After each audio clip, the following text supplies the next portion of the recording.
I'm Marie Rossi, and I'm an artist member of Imago Gallery in Warren, and I'm here with Pascale, who is also a full-time artist and artist member of Imago, and Mary Katz, who is our guest artist this month. Pascale is also being highlighted in the current exhibit, which runs from September 16th through October 24th. Like full bios on these artists, you can go to their website. Pascale is pascalelord.com. and Mary Katz is marykatzart.com. I'd like to first have you discuss what abstract art means to you, since you're both abstract artists. Mary, let's go to you first. It leaves a lot to the viewer to figure out. It doesn't impose a meaning on you. The viewer can find what he or she wants in the image, and that's, as someone who looks at abstract art, that's important to me. As someone who makes abstract art, it's also important, but it's also part of the magic of creating it, which is I'm not looking at something and trying to reproduce it. I'm taking all kinds of thoughts and images and memories and everything that sort of filters through my mind and my hand when I'm painting. And it's a surprise. I don't know what's going to come out at the end. And that's the best part. Okay, so Pascale, let's hear from you. For me, well, I think all artists started first by trying to copy what we are seeing. So you don't become an abstract painter, right, just like that. You first, I think, try your best to be more realistic. And then when you manage to do that, you find out, well, it was my case, that was not enough, giving to the public or to the viewer a nice image. It's not something that was enough for me. So it's where I think I started to introduce more and more abstraction into my paintings. Artists have had an impact on you? Yeah, my influence is more European artists. I love PIERRE SOULAGE, who works with black and pli. Tapies, Spanish, CHRISTO, of course, and if you're in Paris at the moment, you can see his last project around the Arc de Triomphe, and Richard Serra as a sculptor, or Fontana, even Italian, who was cutting the painting, his painting. All of that, for me, are big influencer in my work. So of the 6 pieces that you currently have on exhibit at Imago, could you point to any one of those that you think has some reference to any of these artists? All of them, I think. And what in particular about them feels like a reference to these artists? The pli, the fact that you are the pli, the fact that I'm working with the canvas and folding it. That's something, and I like the shape of the pli, basically, and the movement, the composition. And Mary, what have been your influences in your work? A group of work that I'm showing at Imago right now, which use writing in the work. I would say that TWOMBLY was a strong influence. And I would say that these paintings are also influenced a lot by Asian art and Asian scrolls and Asian calligraphy. Other works in the show are influenced by the kind of language that we often can't decipher from ancient runes and glyphs. And that is part of the reason why a lot of the writing in my work is not easy to read or decipherable at all, because it's a graphic element in the painting, like so many other influences. What's the purpose of putting in that element? Well, I think I often use poetry actually as the text. And my husband is a poet, and I often use his poetry because that has, a lot of meaning for me.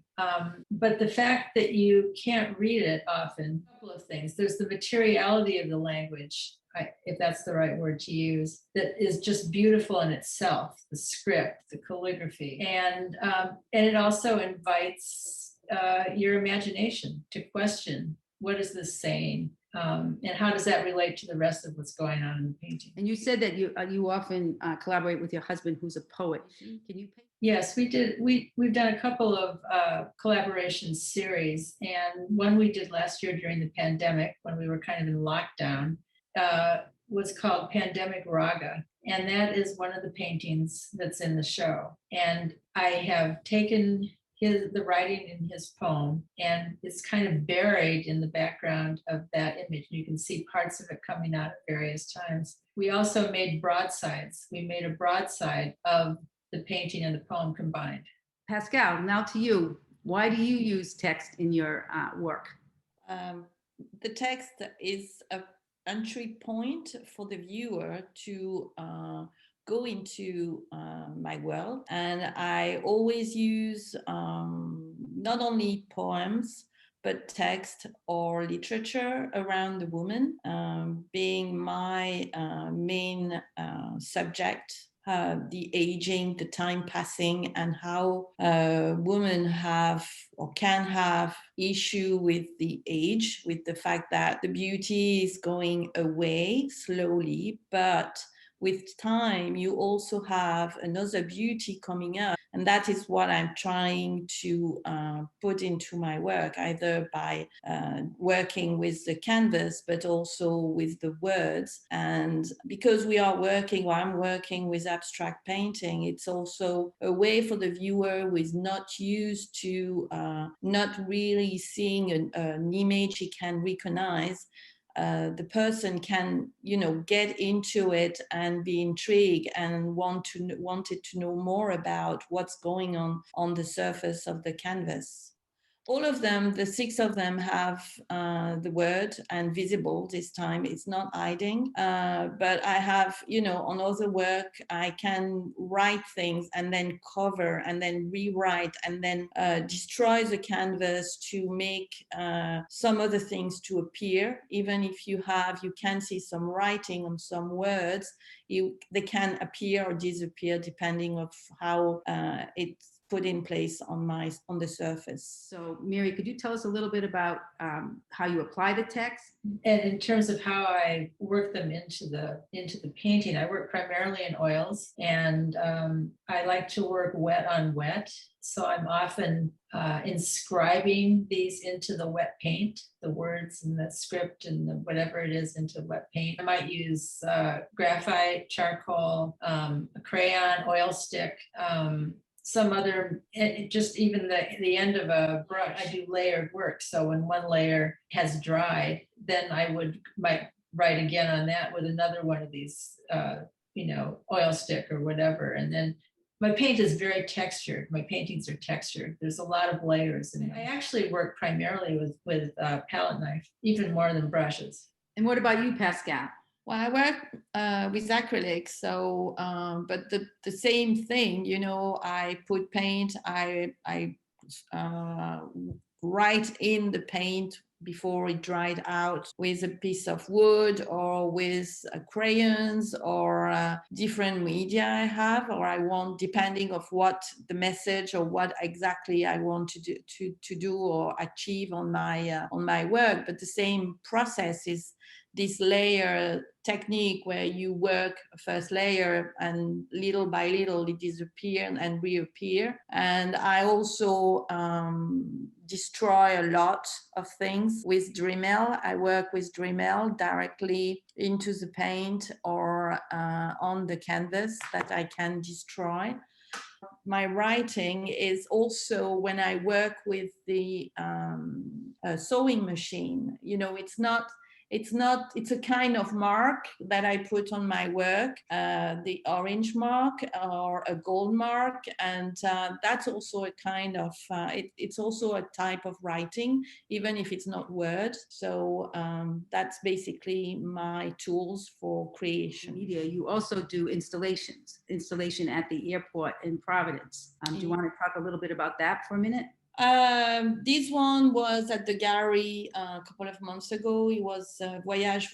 It was around the woman outfit. So same thing. It's I created some robes, but all the creation are coming from canvas. Nothing is out of fabric that I'm buying. It's all pure canvas, white canvas. And then same thing, I'm creating, I'm folding, I'm painting, I'm destroying, I'm rebuilding. And that is really something important for me. You know, it's a bit like life, you know, it's like you are going forward, and then you are going backward, and then you're going forward again. And that is, you know, for me, all this process is a very important process in my creation. You say the messages that you want the viewers get? Oh, in this current world, it's more of trying to be full of joy in this difficult time we all went through, which was really difficult for some of us. And that's it, really, just trying to cheer up. Carrie, what about you? Do you have a particular message in this current work? I don't know that the works have a particular message as a group. I mean, I think each one sort of communicates something a bit different. Well, let's see. There's one of the smaller paintings on exhibit is it's called Broadside 3. My interest in graffiti and how exciting and liberating graffiti is. So I had that in mind, but I also had in mind a poem of my husband's at the time that was about the death of a friend of ours. And in his poem, he had these 2 words, here and gone, here and gone. And that was just really in my mind when I did that. And I thought graffiti is the same way. Here you write this message, and tomorrow somebody comes and washes it off or sprays something else over it. It's here one day, it's gone the next, but there's little bits of that history and memory that remain. So the way I created that painting was to write in graffiti-like styles those 2 words, here, gone, here, gone, here, gone. And I don't know that you can actually read it when you look at it. Maybe if you look closely, you would find some of those in the layers over and over each other.